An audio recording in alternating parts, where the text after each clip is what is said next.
All right. Hello. This is Corey Thompson from Above Board and Dice Tower Dish. And this is the Podfather of Gaming, Stephen Bonacore. You are listening to episode 320 bonus episode live from KUBLA CON on May 24th, 2024. Yeah!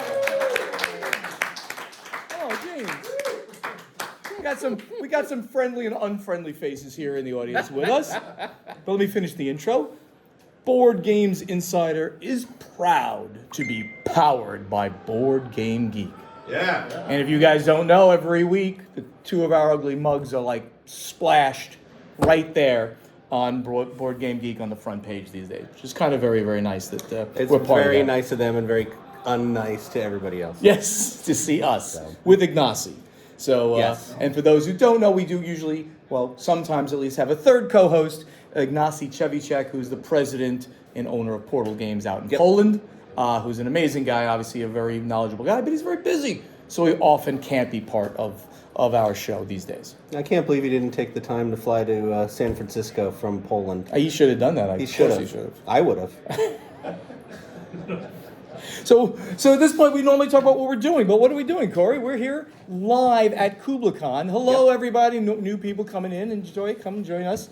And for those who don't know, KUBLA CON is now the largest regional board game convention in the country. Game convention, hobby, tabletop gaming. Certainly the largest convention in California. Largest in California. Now they predicted 4,000 plus people for this show, which is an absolutely amazing number. Yeah. You're now eclipsing Dice Tower West in Las Vegas. You're eclipsing Board Game Geek Con in Dallas in the fall. So it's fantastic. And we almost missed this 2 o'clock time slot accidentally, but we're glad to be here. I was playing a game and one of my friends leaned over and was like, "Don't you have a thing at 2?" I'm like, huh? No, I have nothing on my schedule. What? I don't know what you're talking about. So right before this, I came from Corey's house, who obviously when I say these words, Santa Rosa, you know what that means. Like me, I don't even know what that is as an East Coast person, but Corey lives up in Santa Rosa, and we did all kinds of bad things up there. We had such a good time. We were bad had boys. A bunch of people over the house. We had some game designers pop in. We were playtesting. Matt Leacock popped in. Kathleen Mercury. We just had a really good time playing games and drinking wine. Drinking very expensive wines and things like that. It was fantastic. For people who don't know, I'm Corey Thompson. I've been in the game industry for probably about 10 to 15 years now. I was the news coordinator for Dice Tower. I am one of the investor owners in Play to Z Games. I own film studio Above Board down in LA and an interview website called Dice Tower Dish, and I'm pretty sure I'm missing a bunch of stuff. You're probably missing some stuff. I'm probably missing some stuff. And for me, I'm one of the guests of honor here at the convention. Stephen Bonacore, now known as the Podfather of Gaming. And my claim to fame from the past was that I was the founder, owner, and president of Stronghold Games, which brought to you many great games, but the greatest maybe of which, or certainly the biggest seller, was Terraforming Mars. Now we do this podcast, Board Games Insider. We try to unravel the industry for you. I sit as a board member for the World Series of Board Gaming. Right now there's a World Series of Board Gaming event going on here, which you can then win that to get to the World Series for free, which happens in September every year. It's a fantastic competitive event that gives away a lot of money if you're so inclined. And I'm also the chairman of the board for the new Play 2Z that Corey just mentioned. He's an investor with Zev Schlesinger, the renowned, famous icon of the industry. He's the Z in Z-Man. He started Z-Man Games, sold that. He went to WizKids, kind of funny. That is, he was the Z in WizKids. And now he is the Play 2Z Zev Schlesinger. So hopefully we're going to come out with some great games for you starting later this year. And that's it for us. Why don't we actually get to some news over at the event deck? Ooh. All right, so this last 2 weeks, it's actually been fairly news heavy. One of the things that has happened recently was that it was announced just a week or so ago that the Embracer Group Yeah. was taking the company and splitting it into three pieces. Now, if you don't know, and if you don't listen to the podcast, because if you do, you probably know this, the Embracer Group is the parent company of Asmodee, right? They bought them about 2 years ago or so at this point. 21, I'm pretty sure. And after that, they bought Middle-earth Enterprises, who owns all the rights to Lord of the Rings stuff. And they had always had a very large division for video games and Yep. comic books. They Dark own Horse Comics. Gearbox. They owned part of Squeenix. They owned Saber. A lot of big power video game properties. So in doing this, this announcement came a couple of weeks ago. Embracer Group said, we're going to split the company into three pieces, one of which is going to be the Asmodee Group. So Asmodee is now going to go back to being an independent company, but with the caveat in this case, where the big change from before, they're going to be a publicly traded solo company. Kind of cool. Every one of you now could buy into the biggest board game company in the world. Are you my financial advisor? I am not your financial advisor, and if I was your financial advisor, I would not tell you necessarily to buy them. However, it's interesting that you can buy some of them now. So the little bit of bigger story is Embracer Group has owned Asmodee for a while. The Embracer Group had a questionable business dealing about a year ago where they were supposed to get a very strong investment from the Savvy Tech Group, which is a branch of the Saudi Arabian government. They anticipated this income of $2 billion. dollars. Basically, an equity infusion They from basically Embracer. purchased Middle-earth Enterprises and did several other things with the assumption they were going to get this money, and then they didn't get it. Then the Saudi group pulled out. So Embracer ended up with a big debt, which they've been trying to deal with. And this is part of the strategy of how they're dealing with this loss. It really is a loss, but they never had it and they lost it. They never had the money, so they lost it. So they've been trying to contract, and it's a thing that they should have been doing anyway, because they had been acquiring companies like Asmodee's been acquiring companies like crazy. Embracer wasn't acquiring big companies like crazy. And they never did any kind of consolidation. So it's a standard thing in business that you would go and you would now, after buying all this stuff, you would start consolidating. Well, Embracer forced the issue and specifically put controls on all of their companies. But now, what they're doing is boom, boom, boom. There's going to be three companies. So if you actually own Embracer stock, you're going to end up with stock in three different companies, and this will happen early first quarter of next year. So that will happen. So Asmodee is one of the three branches. Dark Horse Comics and Associated Comic and Electronic Ownership is the second company. And the third company is Middle-earth Enterprises. So obviously that IP is pretty impressive. Yeah, I mean, it's an impressive group of companies. And the other part of this restructuring that's interesting is that the one of those companies that's going to be saddled with a large amount of debt. All the debt they've acquired. Basically all the debt, almost $1 billion in debt, is going to the Asmodee Group. Yeah. So, and some people are saying that's too much money for them to pay off, and then they won't do it based on their profitability. We'll see. But the good news is for gamers, board gamers, is that there's a lot of loans that they have secured from major banking institutions. Actually, the European government has just given them an enormous loan. So we reported on that too. Was that weeks ago? But also like it was like J.P. Morgan. There was a whole EU. There was a whole bunch of people of major institutions who are helping finance the Asmodee Group now. Right. So they're not in trouble, in my opinion.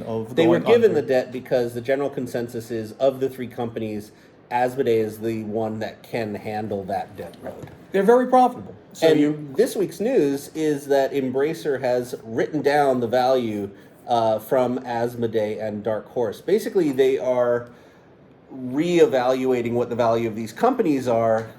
It's sort of a loss because the value is about $1 billion under. Right. But they're redefining what the value of all of these companies are now that they've been split.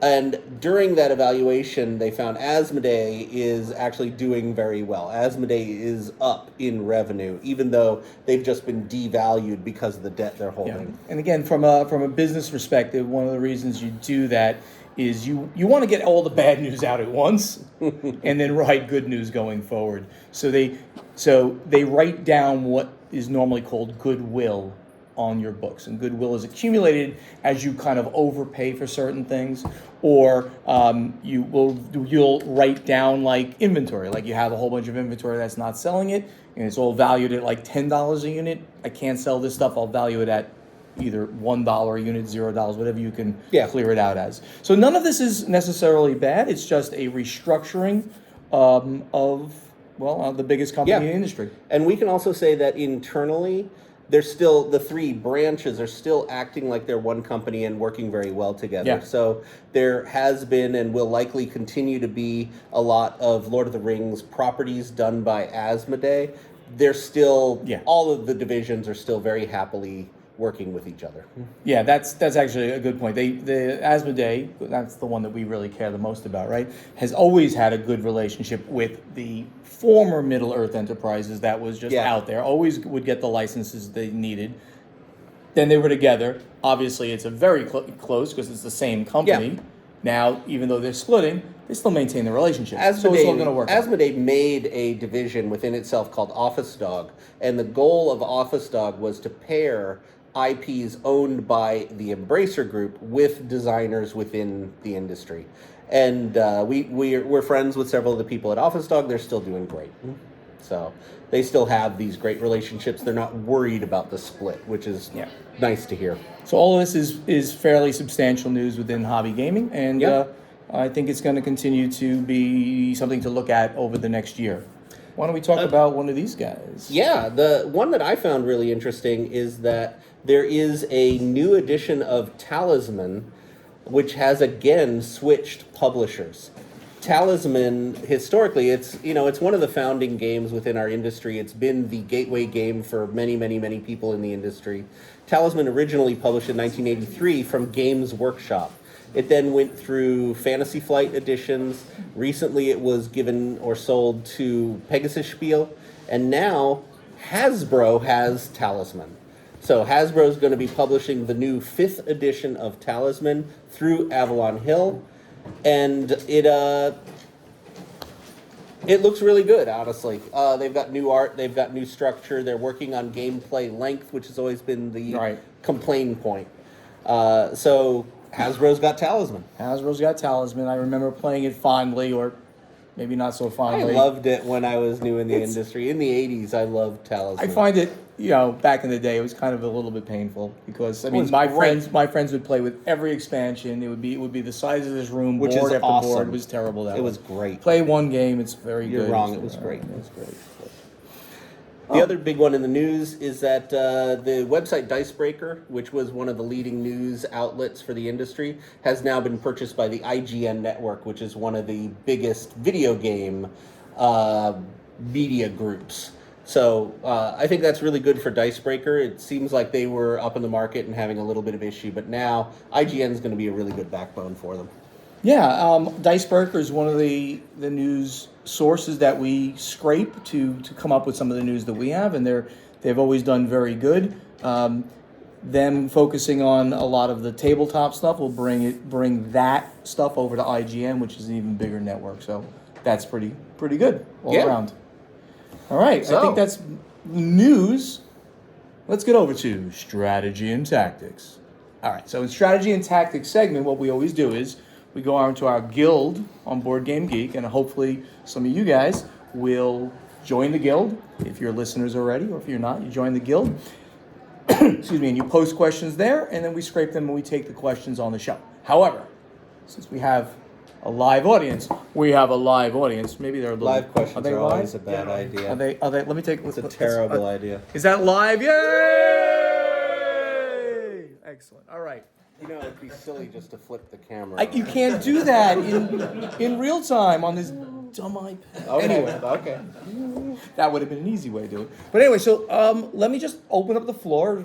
Raise your hand. Don't worry if the question is dumb. We will not mock you much. Just ask anything of us that you'd like. The business, what we do, what we've done, whatever you want to talk about. There we go. Mike. All right, I have a question for you guys. You've been in the industry for a while, Stephen, and both of you have, it sounds like. When you embark on a new endeavor like Playtesting now, how has the industry changed compared to when you started, when you first formed your company, and what are the biggest changes and things you've learned that you would apply today? That's not the easiest question to answer there, Mike. That's a very long question. But yeah, when Playtesting started to get some thought process going on, it wasn't Zev that came up with the idea. Actually, it was a group of people that came to him and said, "Hey, with all your knowledge and you're not doing anything, Please start a company. Why don't you start another company?" And then it spread to a few other insiders as well to see if they wanted to do it. And right now, it is a very difficult time to do this. A very difficult time. Because the industry was growing just like absolutely insane year over year over year. But now there's so much product out there. There's so many companies out there that it's a really rough time. So in the beginning, this was like, you had to go get your own money. When I started Stronghold Games, I had to use my own money or get loans, or whatever the case may be, to start this up. Now the barrier to entry is so small, right? Companies can just crowdfund and they get all their money. That's another big thing. It's really a Kickstarter-driven industry right now. It is. So getting good products, and there's so many pitches. I've been surprised at how many pitches have been coming through. Yeah. And getting them to a Kickstarter campaign crowdfunding platform has really been the priority, rather than traditional hype and media trying to get to retail publishing. Exactly. Yeah, I mean, so we could talk about the differences in the industry.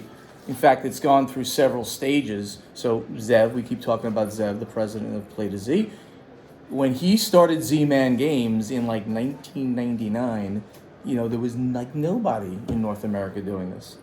And then when I started Stronghold in 2008-9, 2008-9, there was a bunch of nice companies that were just rising. And now you're doing it now, another 10, 14 years later, where that was. There's so many. So to get your game outside of the noise is just very difficult. But we're hoping that between the fact that we have someone of the caliber of Zev Schlesinger, we have a bunch of insiders, a bunch of investors that are all part of the industry on one level or another. Between all of that together, Zev picking great games, us helping to promote the company, that will rise above the noise. And who knows? Lightning will strike twice again for Zev. We're sure working on it. We're working on it. Yeah. I have a question about the digital version of Terraforming Mars. All right, I know nothing about that, but I'll try. One thing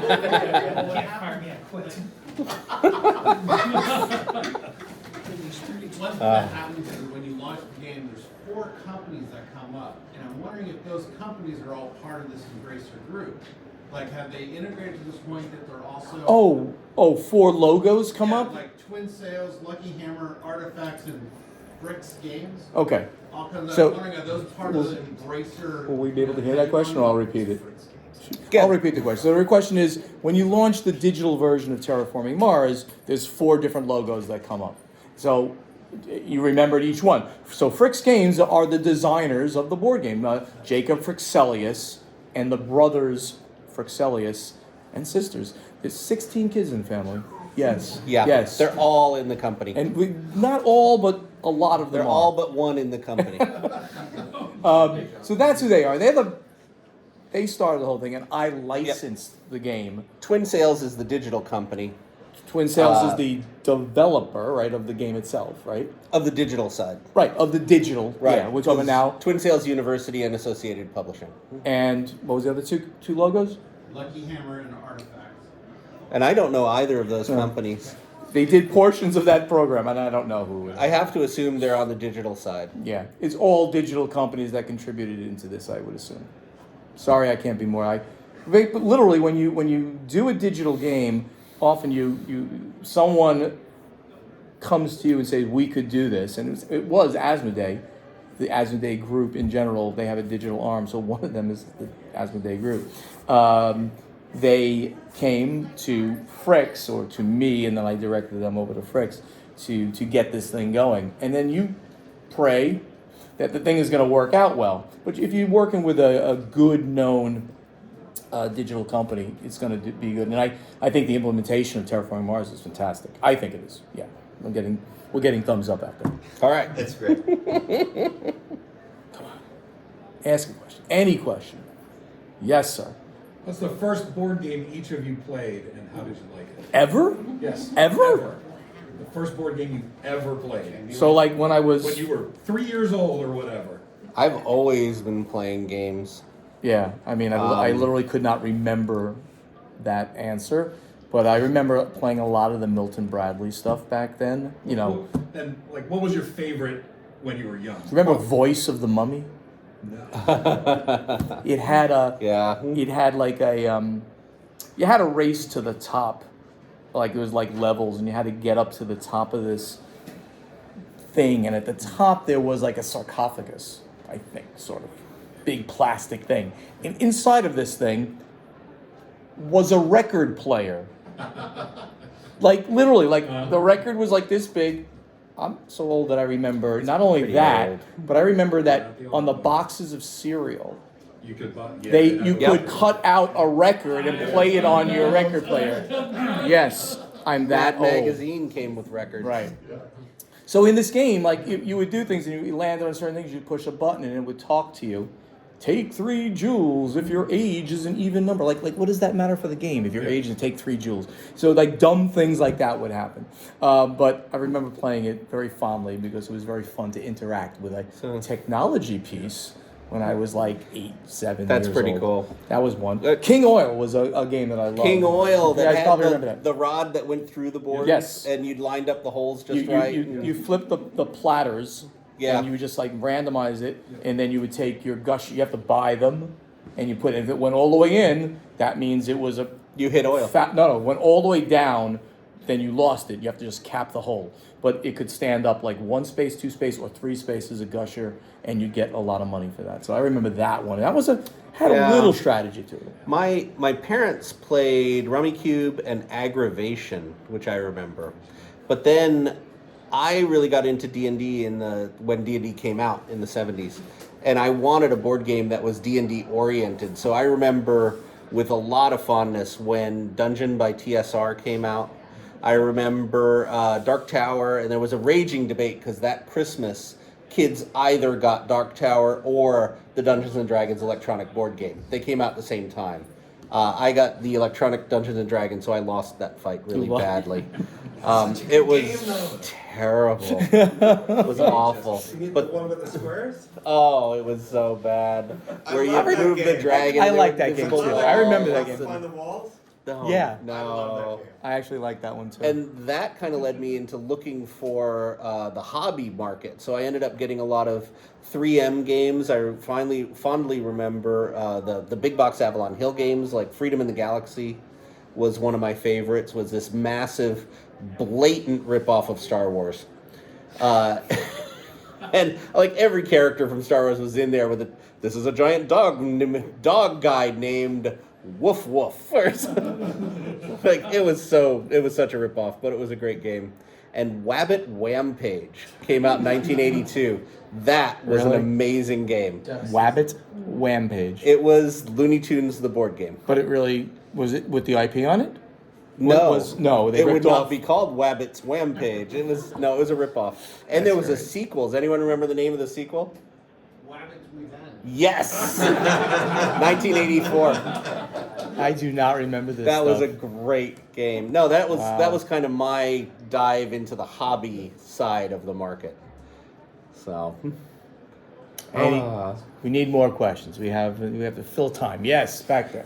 Speaking of digital games, what game desperately needs a digital implementation? wow. I'll tell you about it. Well, is Dominion new? Did it just come No, out? but it's that- actually not. But we're going to mention it anyway because Yeah, Teresa Duringer put out Dominion. The new which- version of the Dominion app. New version, and it's fantastic. She's here. She's an amazing person. Her company is called Temple Gates Games. Templegate Games. Check it out. You can, as usual, you get it for free, and then each one of the expansions you have to add to first it. hit is free. First hit is free, but you can play it like classic. You just get the original. Yeah. You get I don't know Dominion post, like Alchemy or something like that, like the fourth one. Oh, they maybe. just released a new expansion. But they keep releasing announced a new expansion. So I started playing the app with everything, and I'm like, I have no idea what to do with these cards. They were like on the side, and they're sideways, and I forgot what they're called. But anyway, Yeah. it's a really good implementation. I'm going to mention that. Any other games that? What's should really have them? cool about the Dominion implementation that Temple Gates and Teresa did is the logic of the game is from a really sophisticated AI-driven engine. So you can give this game cards, and it learns how to play them. So it's very good at playing all the different expansions. It's probably better than any of us.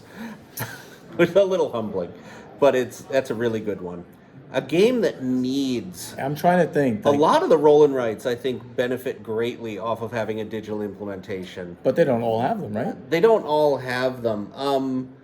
One of my favorites that I think would go really well is Richard Breese has a new game called The Glade, which is very much it's a grid system. You need to put down sets of tiles, kind of like the old game Set, where they have to be all common in one characteristic and all different in another characteristic. And I think it would make a really cool app to lay those down. Oh, I got the perfect answer. It's Okay. War of the Ring, my number one game. Anybody who's ever heard me talk about that, it's the number one game. And I actually talked to Roberto DiMeglio recently. I'm like, well, why is it that you don't have it yet? And he told me that it's just a million fingers in that pie, right? It's very Middle-earth expensive Enterprise. to make an app. It's all these things. So I really hope that they do that. There are ways to play it, but it won't implement the rules. Like it's what's that called? That vassal modules and things like that. But too hard to play it like that. But War of the Ring, that's the answer. That's Aaron, the answer? That's the answer. You had a question, I think.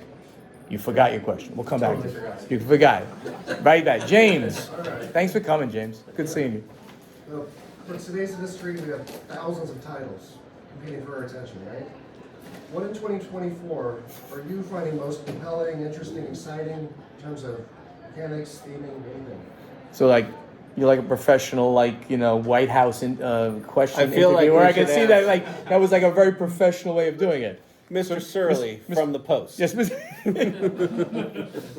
what's the thing that they used to do on the soccer? He always used to stand up. Yeah, from The Independent. The Independent. Trent from The Independent. This is Trent from The Independent. So, Most I don't interesting know. thing happening right now mechanically, is that kind of the question? In terms of game mechanics, themes, anything, what do you find most compelling, attractive this year Um, for new games coming out? I really like the emphasis on simultaneous gameplay. Almost every game is really looking carefully at downtime and play time. So you have a lot of simultaneous play games and also a loosening of the rules. I feel this really huge trend, taking it back to what games did you play when you were a kid in the 80s kind of thing. In the 70s and the 80s, and this is Glenn Drover told me this, and it made the most sense. Games were about simulation. They had to be real. They had to have every rule. And what sold a game was how long was the rule book, how long did the game play, and how many pieces were there. And you wanted those all as high as possible. And today, it's swung completely the other way. We're looking for these really fast, really short, elegant games where there's no downtime and everyone always feels involved. And I feel that in 24. I really feel this, everyone is involved, very little downtime in cute, elegant, super smart games. And Love I'm for those who are going to listen to this, viewers can see that I'm holding up the rule book for a game called Expressions, which I just played with these two gentlemen right here in the first row, literally before I got Such a here. good game.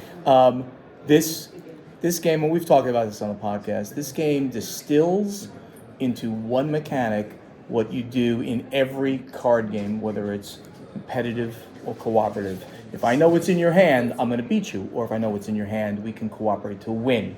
And that's what you're trying to do in Expressions. It is elegant, it is simple, it's amazing. It plays up to 5 players in 15 minutes. And if you want a copy of it, I have nothing to do with this game other than this is a We get no kickback on no this. kickback, but it's from Barn Made Games. Barn- Isaac Myers is the designer. Barn Made Games, and on their website, if you use the code no. Corey Rocks, Oh, jeez. you'll get 2 for 1. You get 2, you can hand it to somebody. Corey normally brings a bunch of copies because they're just this one guy who did this game, and he's trying to be a publisher and a designer. And this is a great, And strong way of coming out The of the game gate. really, really impressed me at Dice Tower Expressions. West back in March. Yeah. And he tells the story better than I. I went up. I had heard about the game. He very nicely, politely is like, "Do you want to play a demo?" I said, "Nope, just sell me 30." And then I gave him out all over the place, and lots of other people came back and said, "Corey says it's a good game," and bought piles of them. So he actually approached me later in West, sat at the table, was like, "Who are you?" Which was very flattering. He's a super sweet guy, and I want his company to succeed. He did a fantastic job. Questions? Anything else? Back row. Okay, kind of a personality question. Oh, no. I am a very, very big personality. Is that what you mean? Let's say you're playing a game like Root. Like Root? Yes. Yeah. Somebody comes after you. Do you try to seek revenge or do you try to win? This is a good one, actually, because I know that Steven is a very thematic player and will embrace the role, and Steven will fight back. I'm really non-confrontational. I'll kind of sit in the back and be like, okay. So But the question is if they come I don't know Root, actually. I know it's a very heavy game, and I've never played it's it. great. And some people love it. Not usually my style of game to go to, but in general, you're saying if somebody comes after your stuff and attacking your stuff, what do you do? I always try to play a game to win, but if you're going after my crap, I'm going to go after you. So I think I probably would come back after you. Sounds like fun doing if it the that way. accent and the gestures didn't give it away. Hey, I'm coming after you. Hey, do not be messing with my stuff here. I tend to be more sneaky. I tend to be quiet and non-confrontational, and how did that happen? Oh, I win. Oh, look. That's really a I just shame. snuck up on everything and I I win. accidentally destroyed everything you have. Okay, don't attack Corey. You're in trouble. Like, oh, it's cool. I'm such a Leave this nice stuff guy. alone. I think there was one up here. Yes. So in the realm of books, there's pretty well accepted definitions to how many books a collection needs to have to be a library. How many books How many- a the number- collection Oh, no. needs to be a library? Okay. So does the board game industry have an idea of how many board games need to be in a collection to be a library? To be a library. And do you consider your personal collections to be private libraries? And Yes. how many libraries? What a very interesting question that is. Well, I want to use that on the playtesting segment at some point. I like that. Yeah, we Like, gotta ask about that. We got to. How many board games or games, right? Because small Yeah. games are games too, in my opinion, would be considered a library. Library of and do we games. consider our number to be a library? I would So- say it's more than you can personally play. A library is about lending and having lots of people get benefit off it. So if it's more than I can personally play, then it's a library. I'm going to say that this is a question I never thought about, but I really like. And I'm going to say that, yes, I have a library. And they probably Oh, that's have. cute. That's cute. Not as many as you. Don't as many as Corey. I always say 2,000 is the number in my collection, but I don't know. I've given away and gotten rid of so many games because these days I like to say I have a 1 in, 1 out, but one these days is usually this big, so it's 1 in Yeah. and 6 out, right? It's crazy. Piles. So yes, I have a library, and it's probably, I'm going to say 2,000. And what's the right number for a library?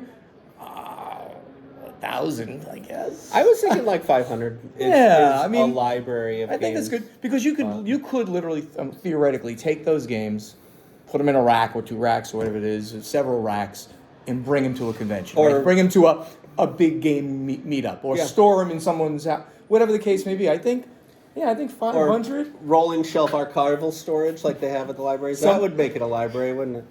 You would not believe what he put in his house. I actually got a hold, Barry, who was here and left earlier, got a hold of a rolling, gear-driven shelf system.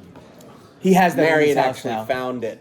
Marion told Barry to source it. Barry got it and built it. So wait a second. So we're saying this is all Marion's fault. Probably. Marion. It's the Marion Barry For connection. shame, Marion. For sure. For shame. He needed it. No. Any other questions?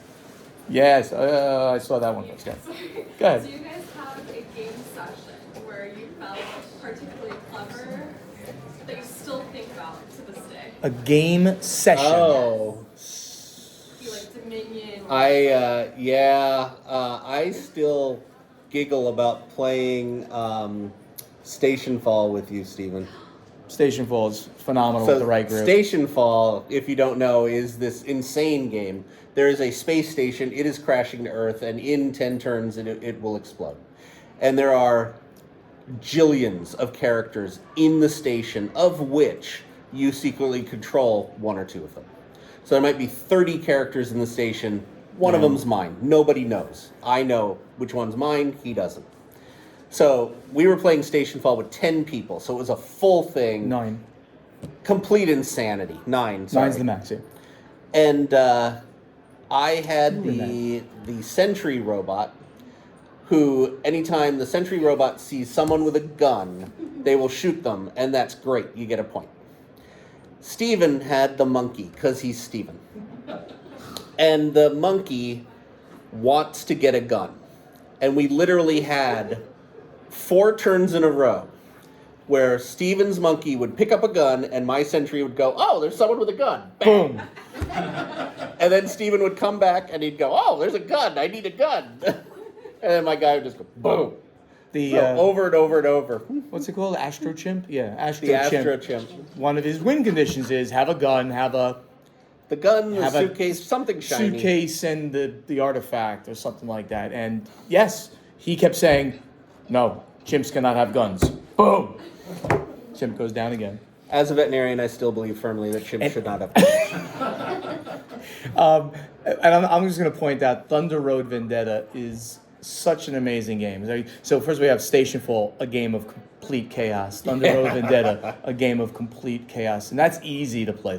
Station Fall is lots of rules and it's a long game. Play Thunder Road Vendetta here if you get a chance to do so.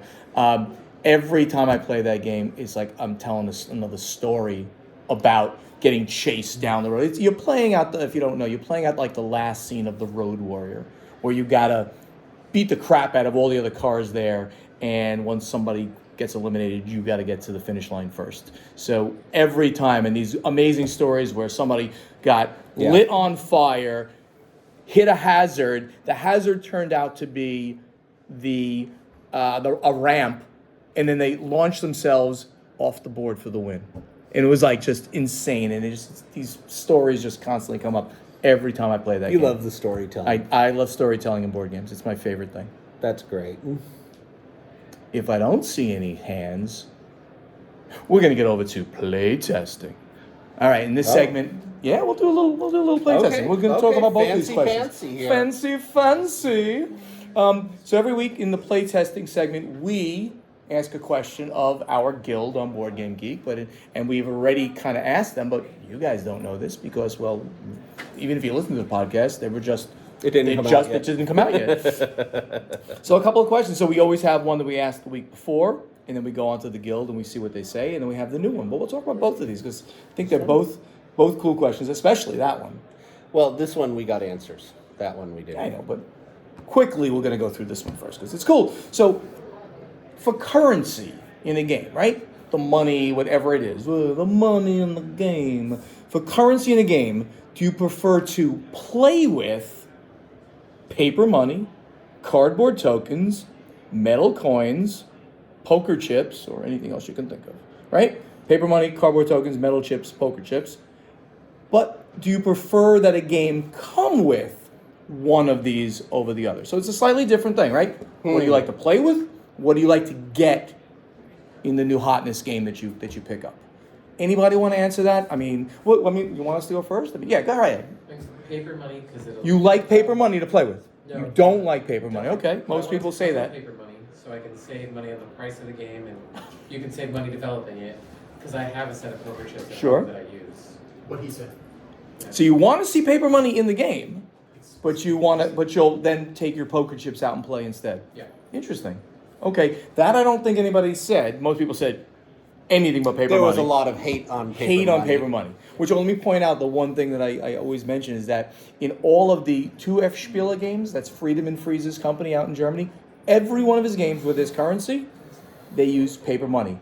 Why? He likes to play with paper money. I know Friedman well, and maybe it's a childhood do thing. wanna say- he loves paper money. Gale Force 9's Firefly board game, best paper money ever. It was awesome. There is good paper money and bad paper money. I Mostly agree with bad. that.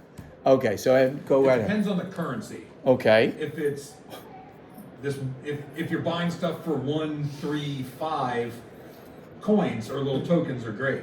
If you're buying stuff for, if you're like the Firefly game where you're breaking things up down to 50s and 25s, paper money is much easier than having 10 tons of metal coins in the game. So But what do you want to see come with the game? Is it based the same thing? Depends. Yeah, Okay. depends on Okay. what it is. If it's just like pay 2 to get this one resource to drive it over here and drop it off and Okay. make 3 singles and triples and 5s work great. You don't need paper money for that.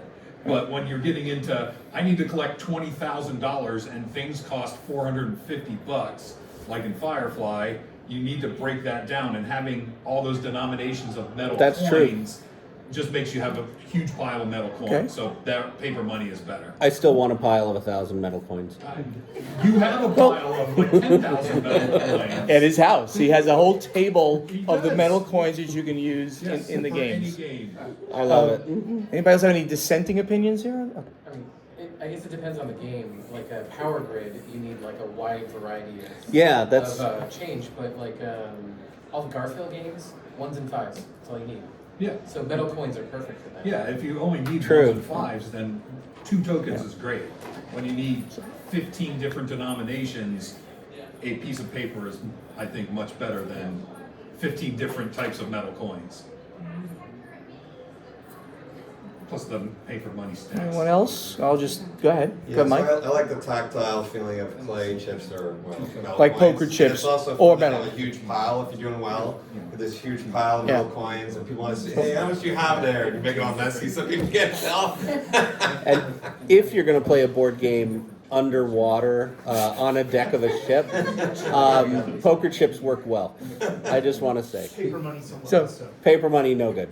So for me personally, I want my games really to come with cardboard tokens. To me, that's because they're lightweight, they're easy to produce, so that's the come with. But I want to substitute out for either metal coins, especially if they're thematic, if they look like the balloons and it's a pirate. Oh, thing, there's whatever some the case. beautiful coins. Or poker chips, but I tend to stay a little bit away because what I'll start doing is I'll start shuffling the poker chips and stuff like that, which in poker is one thing, but playing a board game, it starts getting a little distracting for everybody on the table. So I think metal coins is my kind of go-to. You don't shuffle Playing metal with. coins? It's hard to especially if they're different sizes. It's a little harder. They're fun.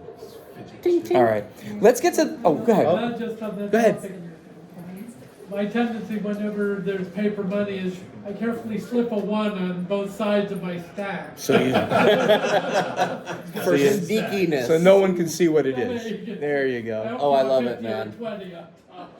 So this one is very topical to game conventions because the Yeah. question we asked was, at game conventions, what amount of time do you actually spend playing games? Obviously, you're sitting here in this room right now and not playing games and listening to two old guys pontificate about You're much the, older than the me. industry. Very, very little bit older. Yes, this is true, but look better than you. So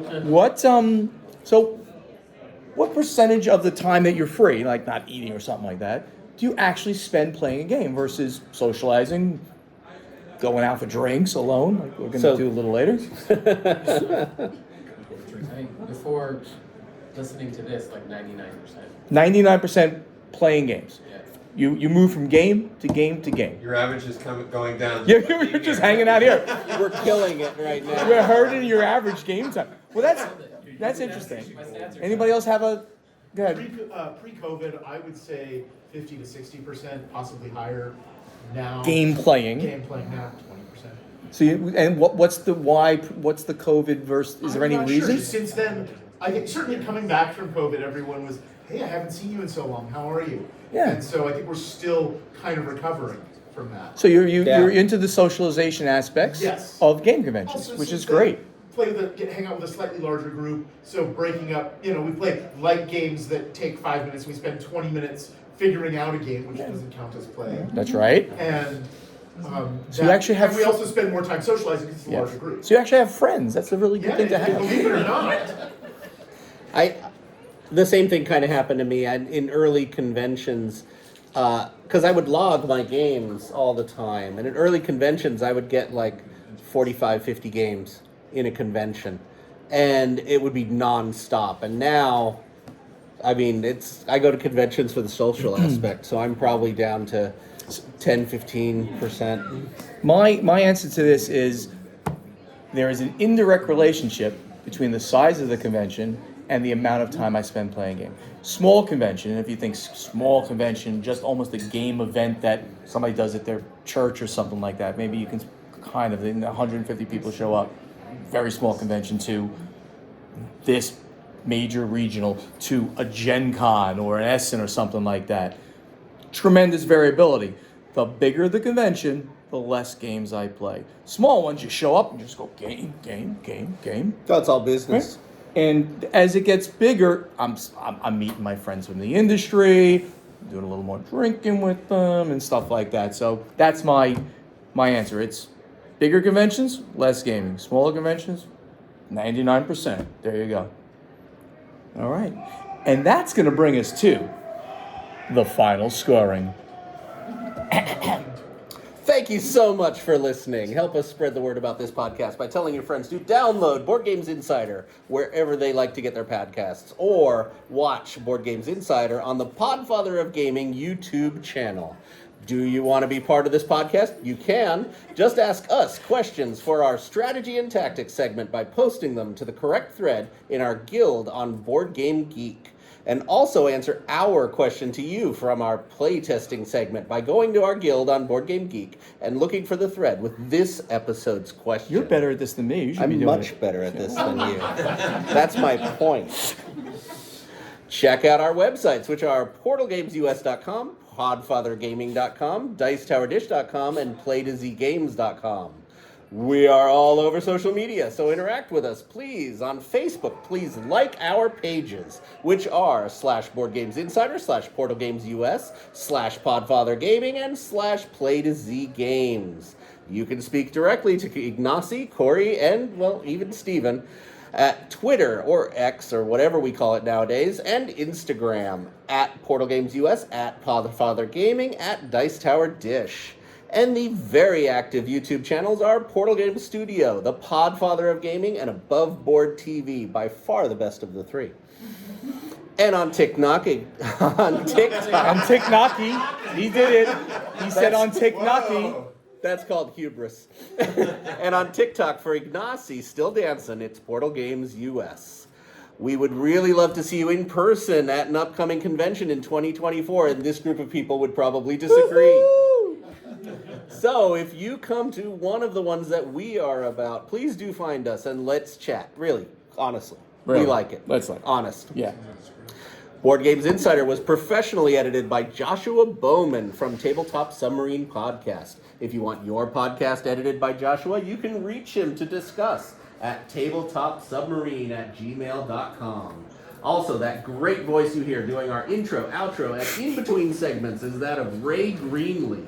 He can be contacted to do voiceover work at RayGreenleeVoiceover.com. Hubris be thy name, Corey Thompson. I know. Physician, heal thyself. And we want to thank you all really for being here with us. Absolutely. You have plenty of time to spend gaming, and you spend a few minutes with us. Thank you so much. Personally, a great boost for my ego, because the last time I held a seminar, 0 people showed up. Yeah. So thank you all. Give yourself an applause. Corey, say goodbye, Corey. Bye. Goodbye, everybody.